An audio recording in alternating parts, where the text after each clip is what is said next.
Profesor, compañeros, buenas noches. Buenas noches.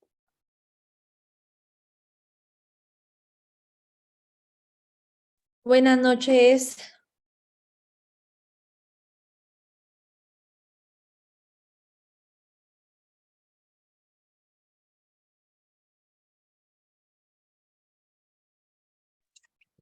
Buenas noches, hermana María José. Eso, ya está sano, Daniel. Una tos que me da, uy, y una moqueadera. No, no, no, no, no. No, no, no, no, no. Uy, no haga eso, María José, por favor, que me asusta.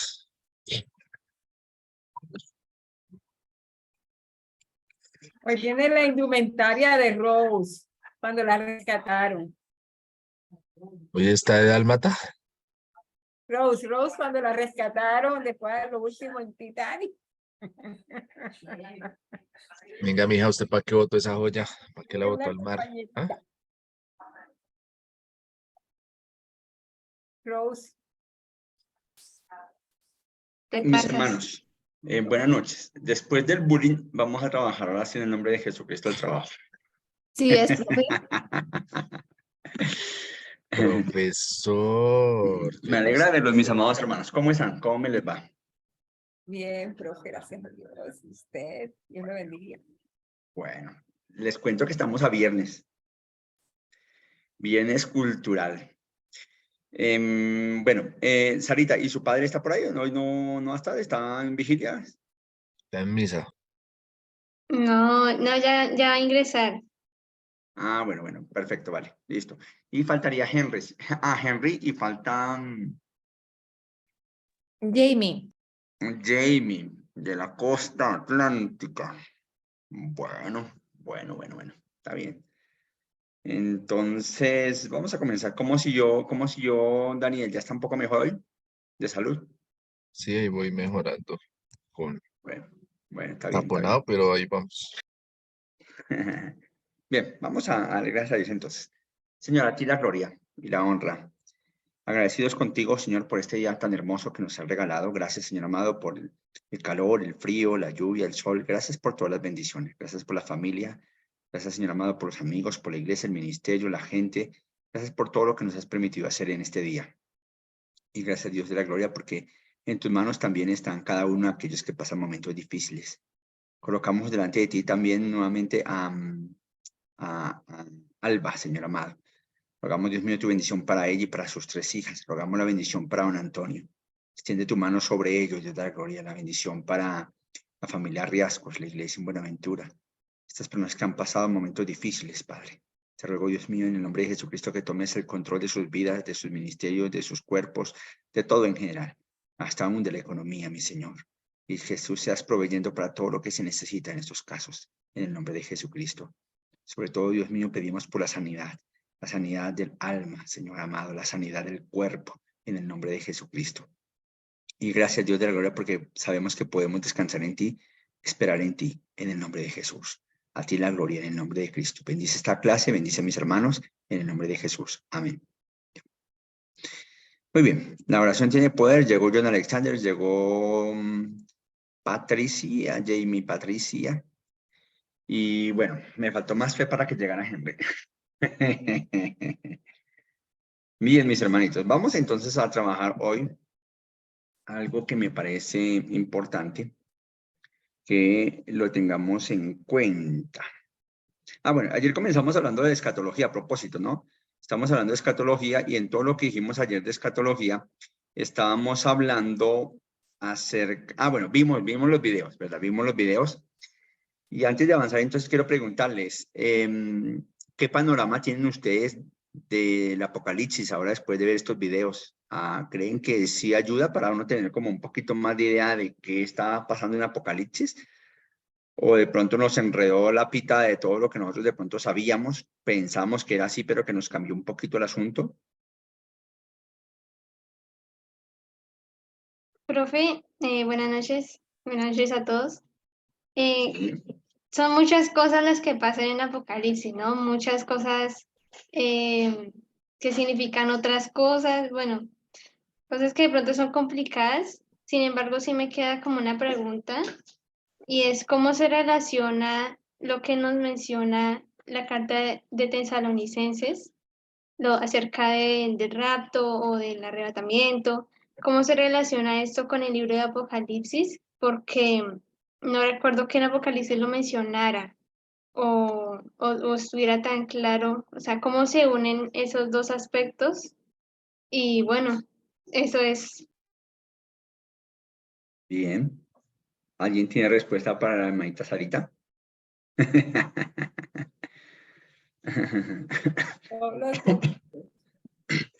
¿O algún comentario? Mi hermano John Alexander, otro comentario antes de hablar lo de Sarita.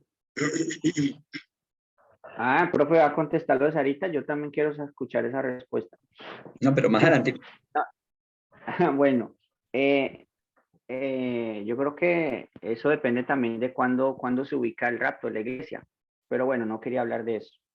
Quería hablar es de que me pareció esos videos de Proyecto Biblia, creo que se llama así, y me pareció súper interesante, profe, porque modestia aparte, profe, llevo tiempo estudiando el tema escatológico, hice un instituto, también, o sea, en el instituto que hice, también el instituto bíblico, Patricio sí me hice las clases de Apocalipsis, pero en el libro ahí en 3 minutos, 5 minutos, explican cosas que no había leído en otras fuentes, por todos esos paralelos que hay de simbologías de Zacarías, simbologías en Ezequiel, o sea, de esas simbologías que está expresando el libro de Apocalipsis y que tiene su base en el Antiguo Testamento, en otros libros. Y eso me pareció sumamente interesante que Juan, o bueno, el Señor inspirando ahí a Juan a tomar esas figuras y exponerlas luego más adelante. Siempre como que lo que había estudiado yo era como de quién interpreta qué del Apocalipsis. Este autor, por ejemplo, tengo el libro de MacArthur, Porque el tiempo está cerca, de MacArthur, y lo interpreta de esta manera. Hay otros libros que lo interpretan de otra manera. Pero no me había fijado como desde el punto de vista bíblico en sí mismo de que muchas figuras simbólicas vienen del Antiguo Testamento y que realmente para entender entonces el significado habría que ir hasta allá a ver qué significaba antes. Y wow, o sea, eso como que le abre una puerta más, otra perspectiva más, profe, para, digamos, para llegar al conocimiento del libro como tal. Creo que, como escribí en mi trabajo, el Apocalipsis no de ninguna manera puede ser un código cerrado como un enigma y de que ahí está para el que quién sabe cómo quien lo entienda. No, si está ahí es porque Dios quería que lo tuviéramos, y si está ahí escrito es para que lo entendiéramos, y si no lo entendemos nosotros que somos la iglesia, pues ¿cómo vamos a esperar que otros por allá lo entiendan? Era eso, profe. Gracias, John Alexander. Acabo de enviar a Daniel el link donde aparecen los videos todos juntos allí y habla un poquitico de escatología. Entonces pueden entrar a esa página y en la parte de abajo están los videos que colocamos ayer. Me parece que son interesantes tenerlos en cuenta. Por si de pronto alguno no lo había encontrado, ahí están. Ayer dije que les enviaba y se me olvidó, vea, pero ya hoy en día todavía tenemos oportunidad, estamos vivos, hay oportunidad de arrepentirnos y enviarlos. Mercedes, tenga la bondad. Gracias, profe. Yo considero que esa hilación, por llamarla de alguna forma, o esa correspondencia entre esas dos literaturas, o es una misma literatura, porque realmente es la literatura apocalíptica que está narrada tanto en el Antiguo como en el Nuevo Testamento. Esa es tu pregunta, Sara, perdón. ¿Sí? No, digamos más específicamente, hablando de la carta de los tesalonicenses, la verdad no me acuerdo cuál es, pero una de esas dos, 4:13 al 16. sí, que nos habla acerca del rapto, el arrebatamiento, que sería la primera resurrección, que los muertos en Cristo resucitarán primero, y así. ¿Eso qué tiene que ver con los relatos del Apocalipsis o lo que nos habla con el Apocalipsis? Porque es un evento que no ha pasado todavía. Entonces, es esa la pregunta. Ah, Bueno, ok. eso depende de cómo lo interprete. Siga, Mercedes. No, profe, no. Yo lo único que puedo de pronto aportar, y mejor que muy ínfimo, es que en algún momento leí, en alguna oportunidad, no sé ni dónde, pero leí que la cita, que creo que es una sola del Nuevo Testamento, la que tú te refieres, que habla sobre el rapto, fue una adición tardía, de lo que estábamos hablando precisamente en la clase anterior de la crítica textual, fue una adición tardía. Entonces, bueno, eso es lo único, pero lo demás pues se lo explica el profe. Bien, gracias. ¿Alguien más quiere hacer un comentario con respecto a lo que vimos anoche, los videos que vimos anoche? La venida del Señor, el video de la venida del Señor, de Apocalipsis. Daniel. Que me parece interesante, bueno, el tema que se ha tratado y también que a veces de pronto nosotros dejamos que llenar también de diferentes miedos. Miraba el tema de la lectura y miraba el tema escatológico y lo que veíamos ayer. Y la lectura planteaba algo interesante que tiene que ver mucho con esos videos. Y es cómo nosotros nos hemos perdido de conocer muchas cosas escatológicas de pronto por el miedo y porque siempre aún en los estudios que nosotros hacemos, lo dejamos siempre para el final, el brochazo rápido y avancemos. Y de pronto a veces nos hemos puesto la carga de pronto tal vez pensar que nosotros somos los que tenemos todas las respuestas que surjan de estos estudios y se nos olvida que nosotros no somos los que tenemos todas las respuestas tal vez no, inclusive de pronto hasta ni las conozcamos a plenitud, porque si me preguntan cuándo va a venir el Señor, pues solo Él lo sabe porque nadie más lo sabe cuándo que se va a acabar esto. Pero sí, si me acerco a la escritura con un corazón de ser, de aprender, de también descubrir detrás de esas dudas, inquietudes que a veces nos pueden causar con base en, en este libro, aún para retarnos tal vez en nuestra fe, pues podremos encontrar muchas respuestas de parte de Dios. Y pienso que a veces no hemos crecido mucho en la interpretación escatológica porque siempre lo dejamos para el final y lo hacemos, y es lo que menos a veces dedicamos tiempo en preparar. Gracias, Daniel. Bueno, mis hermanos. Definitivamente hay que tener claro, eso sí debe ser claro, que acercarse a Apocalipsis no es fácil. Arranquemos por ahí. Tampoco es tan sencillo, ¿cierto? Pensaría yo por dos razones. De pronto hay una tercera, pero dos razones. Número uno, la literatura apocalíptica es judía, mientras que la literatura apocalíptica con nosotros nada que ver. ¿Sí? Nuestra cultura no es una cultura apocalíptica. Nosotros no tenemos ningún libro escrito apocalíptico, mientras que la cultura judía sí es apocalíptica. ¿Sí? Cosa que nosotros, es más, no sabemos ni cómo es que se debe leer eso, porque no sabemos de literatura apocalíptica en primer lugar. Segundo lugar, porque los judíos son muy juiciosos y disciplinados para el estudio de la apocalíptica. Ellos reconocen muy bien muchos asuntos de la apocalíptica. Ahora, lo que les conviene, ¿no? Pero al menos trabajan más y son muy juiciosos en esa área. Nosotros no somos tan juiciosos para estudiar estas cosas, porque alguien, no sé si alguno de ustedes fue el que mencionó ayer algo que decía que a nosotros nos encanta todo lo que tiene que ver con las noticias amarillas. ¿cierto? Y entonces vamos a buscar aquellas cosas que son las noticias amarillas y resolver esa situación de qué trata, pero como no, de pronto no llegamos al punto como era, o no, de pronto no nos convenció, o X cosa, entonces dejamos ahí tirado y ya, dejemos, ahí no se pudo más, dejemos ahí y esperemos que el Señor venga y nos explique. O sea, no sacamos nuestro tiempo para decir, voy a meterme un poquito más al fondo a ver qué más hay, porque nos cuesta, ¿sí? Nos cuesta como seres humanos. Creo que esas son las dos razones fuertes para poder trabajar el Apocalipsis. La tercera razón, amarillista es que somos. La tercera razón tendría que ver más bien que definitivamente nosotros somos muy especulativos. Y yo creo que por ser especulativos, tratamos, y alguien lo ha mencionado, que no sé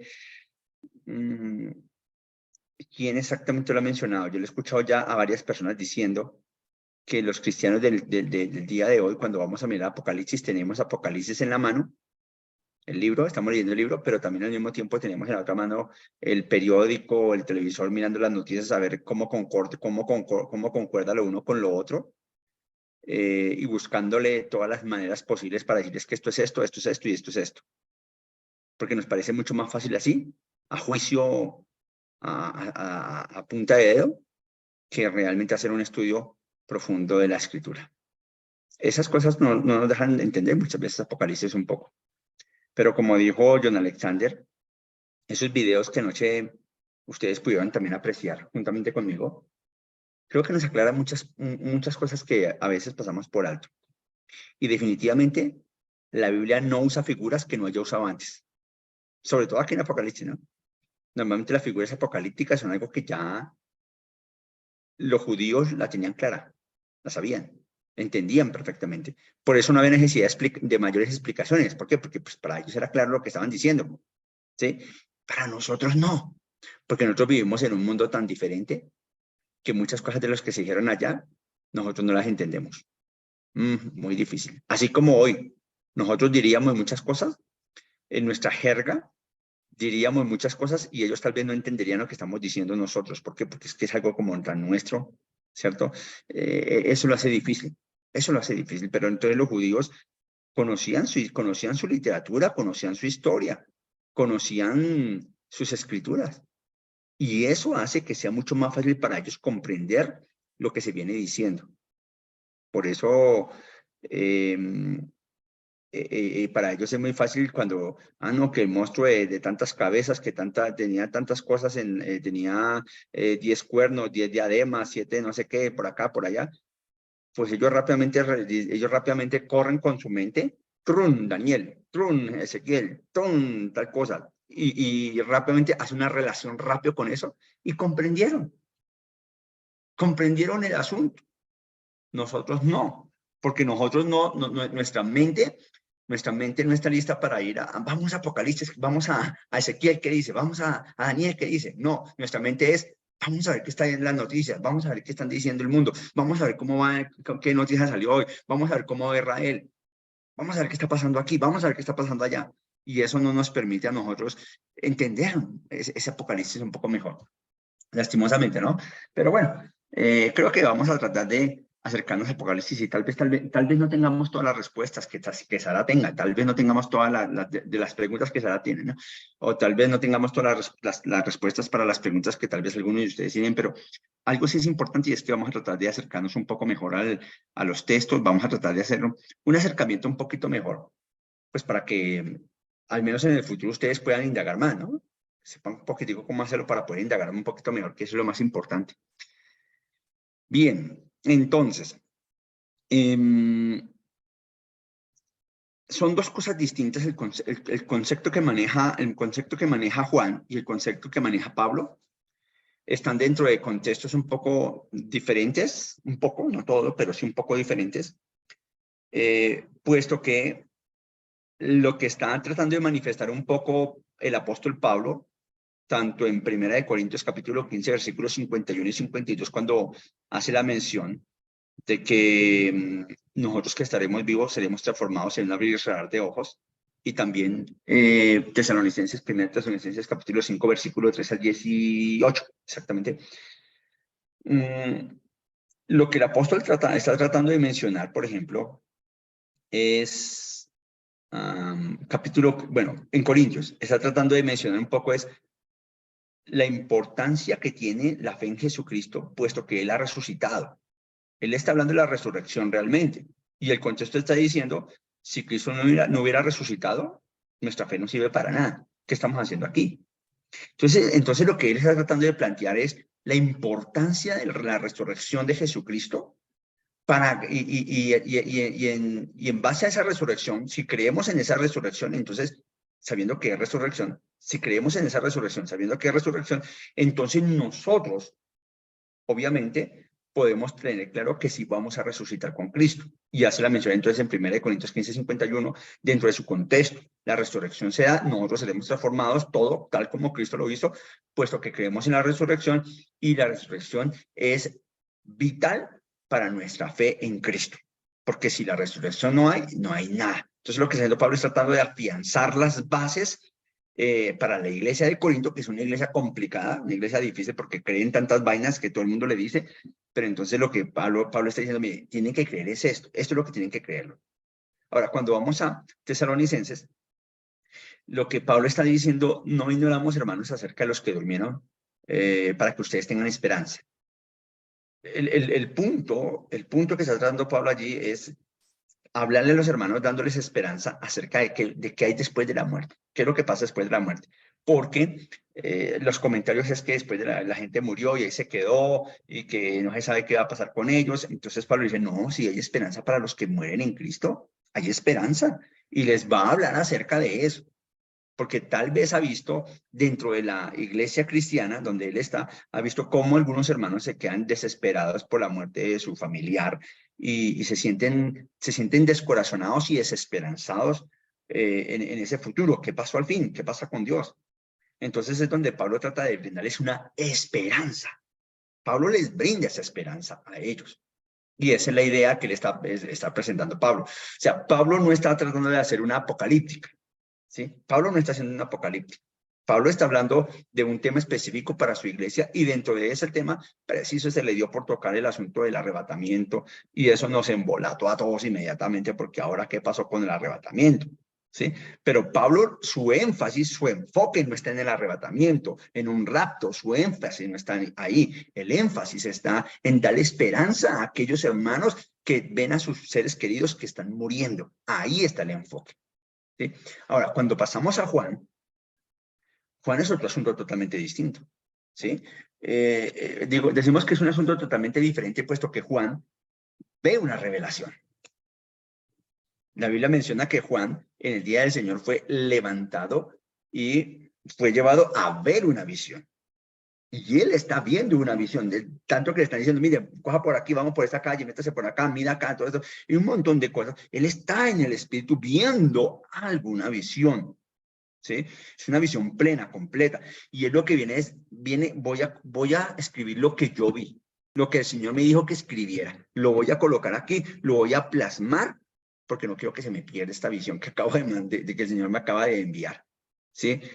Y eso es lo que está tratando de plantear un poco Juan. Ahora, esa visión que recibe tiene, claro, un propósito específico.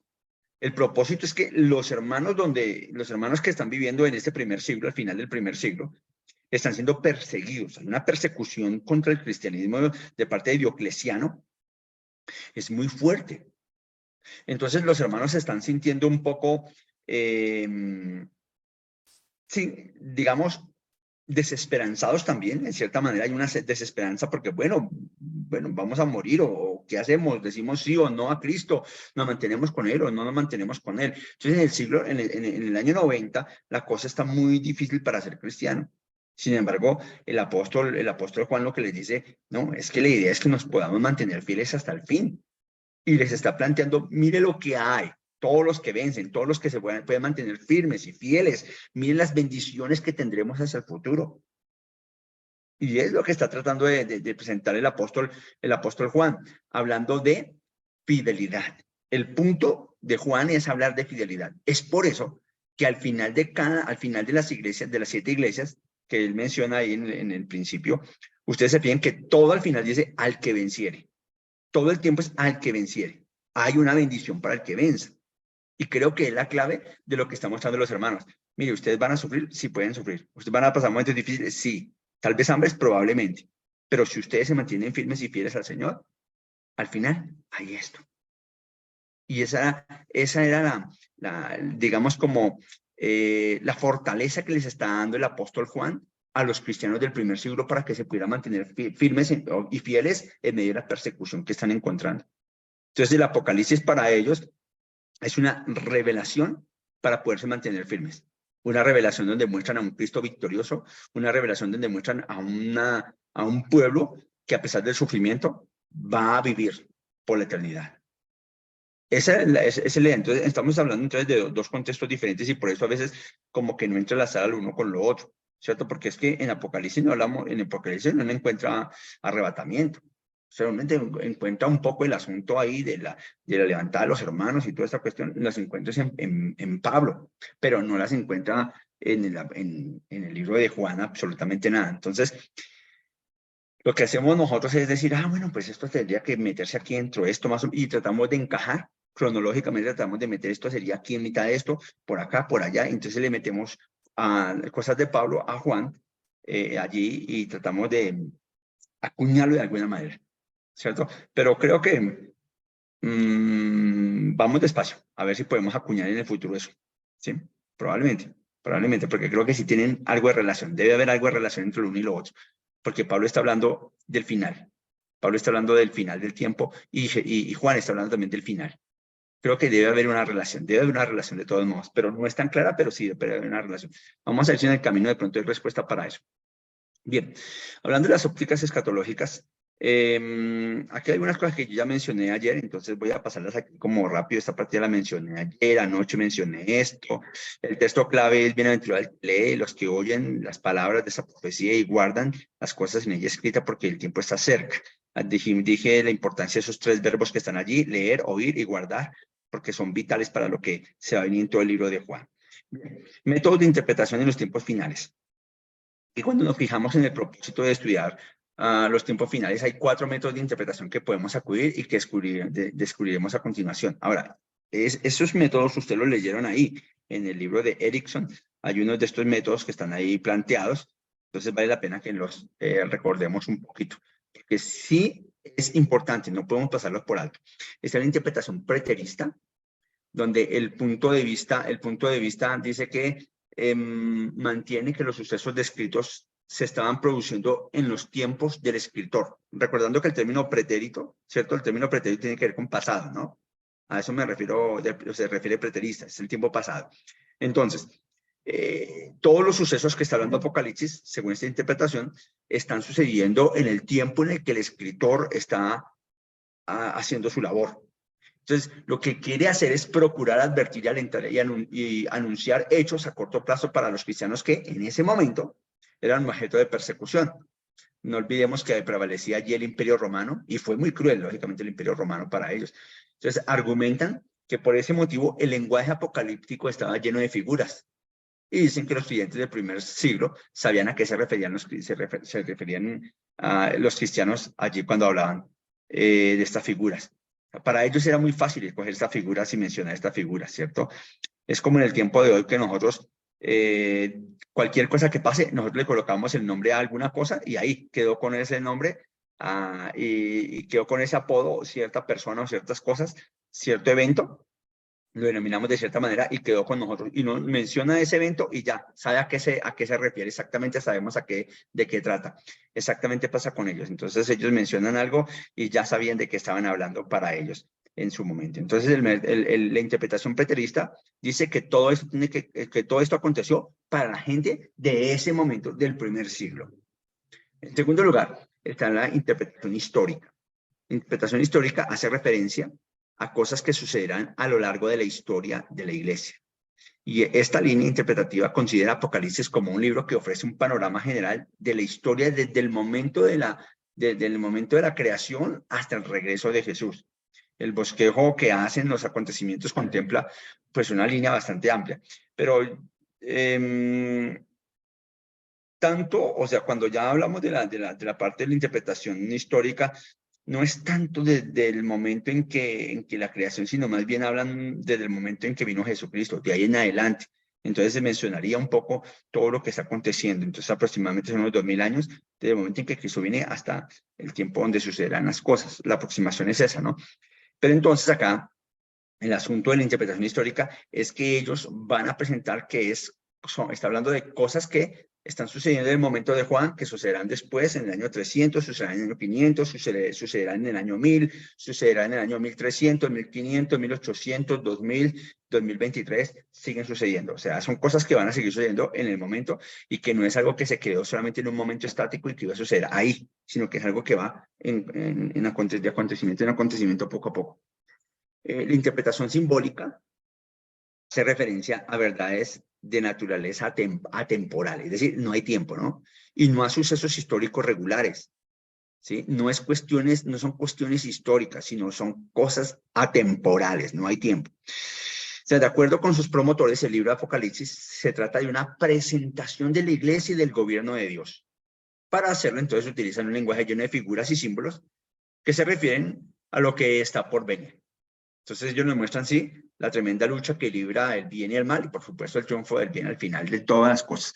Entonces aquí no estamos hablando de tiempos, no estamos hablando de que esto va a suceder aquí, que esto va a suceder allí, que esto es cronológico, que va primero esto, segundo esto, tercero esto. No, esta interpretación nos está diciendo que es algo simbólico y que simplemente la representación de la iglesia, la representación de la iglesia y el gobierno de Dios en cada momento que estamos viviendo. Puede ser, ¿cierto? Esto en cada uno lo puede vivir. Es decir, este grupo, hablándolo un poquito con un ejemplo, este grupo diría que el anticristo para ellos, el anticristo para los hermanos del siglo IX sería el emperador Diocleciano, por ejemplo. ¿Sí? El anticristo, por ejemplo, para los de 1940 sería Hitler. Sería el anticristo, ¿cierto? El anticristo para el año 2000 sería X. Entonces, para ellos cada tiempo, ¿cierto? Cada época tiene su anticristo. No tiene que ser exactamente uno específico en cierto tiempo. Esa es la manera de interpretarlo simbólicamente. Y está la interpretación futurista. Este punto de vista entonces mantiene que la mayoría de los sucesos que se describen en Apocalipsis están en el futuro. Se cumplirán al final de los tiempos. Muchos de ellos probablemente se producirán juntos al final de los tiempos, ¿no? Y básicamente ellos se plantean aquí dos escenarios, un escenario en el cielo y un escenario en la tierra. El escenario en el cielo nos va a mostrar lo que pasa después del arrebatamiento de la iglesia, se realizará el tribunal de Cristo, las bodas del Cordero, la segunda venida de Jesucristo, por ahí más o menos eso sería lo que está pasando en el cielo. En la tierra, mientras tanto, se va a manifestar el anticristo, ejerce un liderazgo mundial, procurando erradicar la fe en Cristo y promoviendo soluciones políticas, se proclamará Dios y realizará señales milagrosas para engañar a las naciones. Entonces nos está hablando de dos escenarios donde se están presentando las circunstancias y pues vamos a ver dónde estamos nosotros en ese escenario, ya aquí cuando empieza a suceder toda esa situación.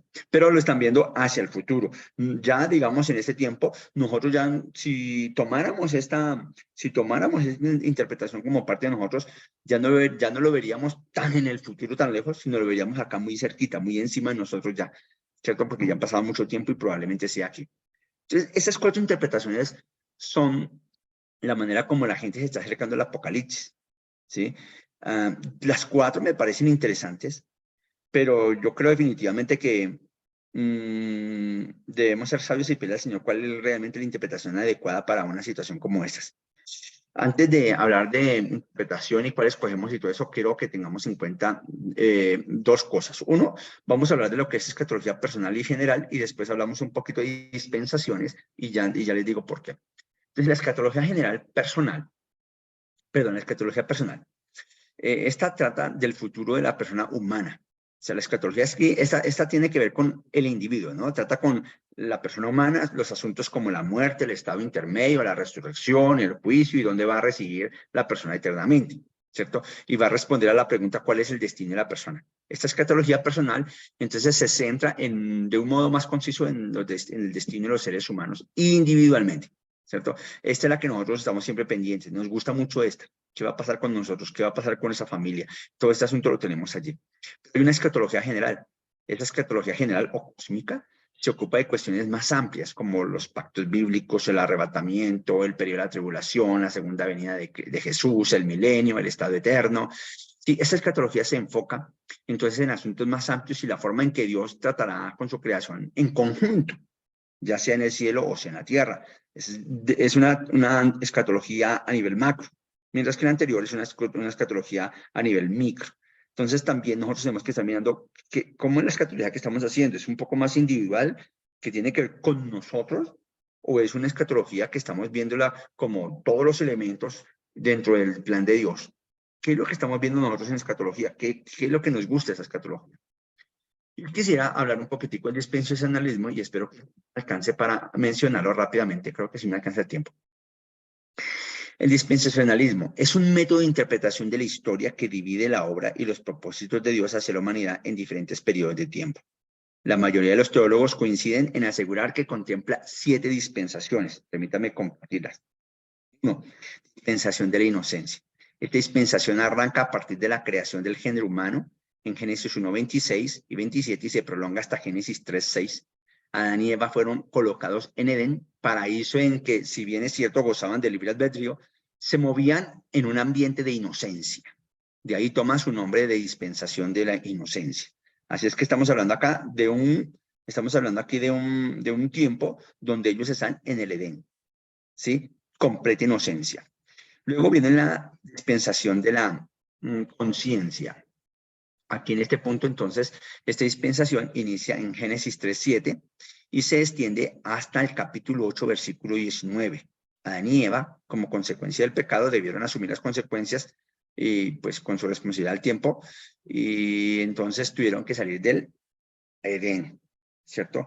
Aquí entonces encontramos nosotros que debieron asumir unas responsabilidades al tiempo que emitió una maldición sobre Satanás, maldición que también se extendió sobre Adán y Eva. Bueno, no tanto maldición sobre ellos, sino más bien sobre Satanás y sobre la tierra, porque si una maldición sobre la tierra, sobre el ser humano no hubo una maldición como tal, ¿no?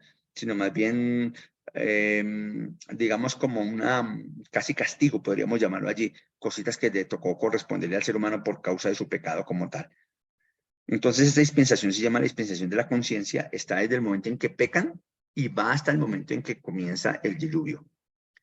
Viene luego la dispensación del gobierno humano, inicia en el libro de Génesis en el capítulo 8 con el diluvio y termina en capítulo 11, versículo 9 con cada uno fue distribuido, cada uno para su tierra con sus diferentes lenguas, ¿no?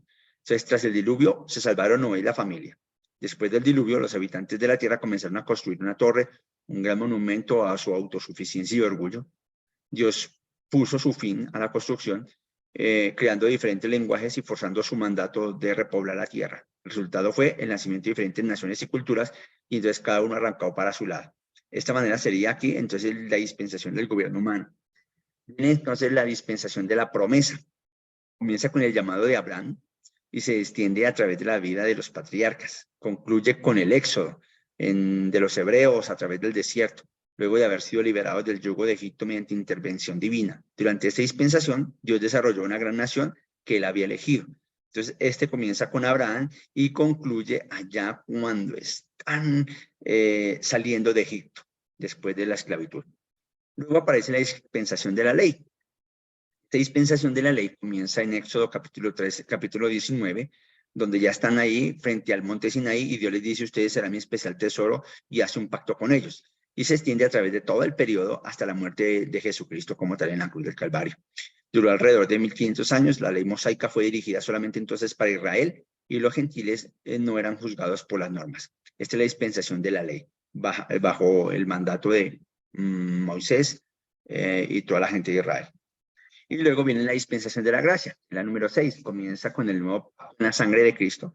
Esta es la era de la gracia. Ocurre entre el año, digamos, entre las semanas 69 y 70 de Daniel, que también se nos mete Daniel aquí en este asunto, con las semanas que cuenta, y comienza con la muerte del Señor Jesucristo y termina con el arrebatamiento de la iglesia, según 1 Tesalonicenses capítulo 4, versículo 13 al 18.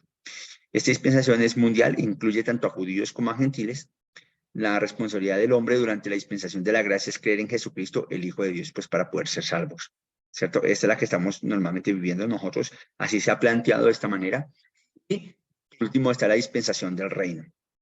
Esta dispensación se le conoce también como la del reino milenial de Cristo. Jesús mismo gobernará sobre la nueva tierra, cielos nuevos, tierra nueva, ¿no? Comienza con la segunda venida de Cristo y es precedida por un periodo, pues, hay un tiempo antes de que llegue Cristo, que es la tribulación, ¿cierto?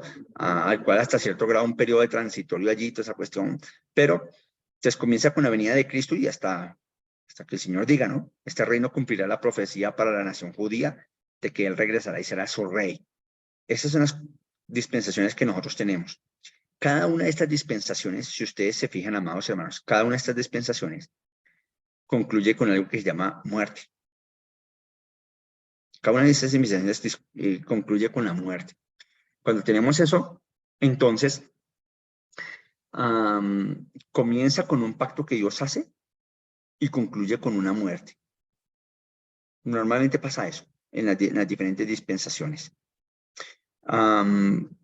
Esto nos lleva a ver que nosotros, en su mayoría los latinoamericanos, voy a meterme por acá por la parte de los latinoamericanos, seguimos en su mayoría este tipo de dispensacionalismo. Por tal motivo, cuando nosotros seguimos el dispensacionalismo, que viene de un señor llamado Scofield, no sé si ustedes han visto la Biblia Scofield, habla del dispensacionalismo y todo esto. Cuando nosotros seguimos esta idea del dispensacionalismo, entonces nosotros vamos a ver el Apocalipsis desde este dispensacionalismo, diciendo que el Apocalipsis entonces comenzaría desde el tiempo de Jesús y terminaría hasta la venida de Cristo. Y entonces nosotros vamos a ir colocando todo el asunto, manejando todo el asunto allí, directamente con los acontecimientos que suceden, al igual que pasó antes. Entonces vamos acumulando los acontecimientos y vamos mirando y diciendo ya casi llega el fin, ya casi llega el fin, y estamos pensando también en que llegará un momento total de donde está la muerte, aparece la muerte, pero pues con la muerte que vendrá, entonces el Señor levantará los suyos y podrá haber vida y etcétera. Más o menos es la idea del asunto del dispensacionalismo. Entonces, nosotros normalmente hemos tomado sin querer queriendo la idea del dispensacionalismo. Por tal motivo, nosotros esperando un final. Porque los otros han tenido un cierto final y después de cierto final hay unos cambios. Entonces nosotros estamos esperando un final para que haya un cambio. Y estamos esperando ese cambio. Porque es la forma como vemos nosotros el Apocalipsis. Y nos lo enseñaron. Y la mayor parte de la gente en Latinoamérica, estoy hablando de Latinoamérica, pues un poco en algunos otros lados, pero más Latinoamérica, nos vamos por ese lado, ¿sí? Entonces creemos todo este asunto del dispensacionalismo. La pregunta es si realmente el dispensacionalismo es bíblico. Hay que arrancar por ahí. Si el dispensacionalismo es bíblico, si Dios en su voluntad estaba pensando en todo esto cuando suceden todos estos acontecimientos que hemos nombrado el dispensacionalismo, Dios estaba pensando en eso, de que comenzaba una nueva época, que iba a comenzar una nueva época, pacto aquí, cada uno con un nuevo pacto. Dios estaría pensando en eso. ¿Será que sí? ¿Será que no? Eso sí, cada uno lo vamos mirando en el camino. Lo cierto es que, de una u otra manera, entonces nosotros estamos frente a un contexto donde nos han enseñado esto. Y como nos lo han enseñado durante tanto tiempo, entonces nosotros cada vez que vamos al texto bíblico, lo vemos desde el punto de vista del dispensacionalismo. ¿Sí? Es por eso que cuando nosotros vimos un video como el de anoche, que no es dispensacionalista, nosotros decimos, uy, entonces estamos hablando de cosas un poquito como que yo no me fija, yo no sabía que esto era así, Mercedes. Profe, bueno, refiriéndome un poco a lo que estás diciendo sobre el dispensacionalismo, te pregunto, que estás comentando es una corriente más que todo impregnada en Latinoamérica. Pero entonces, ¿dónde entra, por ejemplo, una corriente apocalíptico-científica, por decirlo de alguna forma, y acomodaticia de la Edad Media, y es la de las profecías y las adivinanzas, por ejemplo, de Nostradamus? Y posteriormente, creo que él es posterior a la Edad Media, no es de la Edad Media, bueno, no sé, ahora no. Entonces, ¿ese qué tipo de, o sea, qué influencia tuvo él de la Biblia para poder expresar eso y qué ¿cuál sería cómo explico? ¿Cuál sería la relevancia que nosotros como cristianos le debemos dar? O sea, no sé, yo sé que uno lo dice que es un adivino, que nada que ver, pero ya científicamente y académicamente hablando, ¿qué pasa allí, profe? Bueno, déjeme decirle que no sé mucho las reglas profesionales de Notre Dame. Realmente no las conozco mucho. Yo lo he escuchado por ahí, pero nunca me he metido a averiguar el asunto con el personaje, entonces no sé realmente mucho acerca de él y sus profecías, entonces no podría responder mucho a esa pregunta. En primer lugar eso, y en segundo lugar, pues la hora no me permite dar más respuestas. No, profe, es que de verdad es incluso que no es tan interesante como para de verdad, como para leerlo ni nada por el estilo, pero como estamos en la academia, yo digo, bueno, no sé, para que no Tener en nos cuenta, pongan por ahí fuera de base tampoco, entonces por eso, bueno, simplemente por eso, profe. vamos a tener en cuenta a ver si puedo revisar un poquito del asunto y miramos en la próxima clase. Mis hermanos, Gracias, les profe. invito a que corran rápido para el otro salón. De pronto el profe les cierra la puerta. Pilas. Nos vemos, ya bendiciones. Ñun, ñun. Gracias, profe. Amén, amén. Ya nos vemos.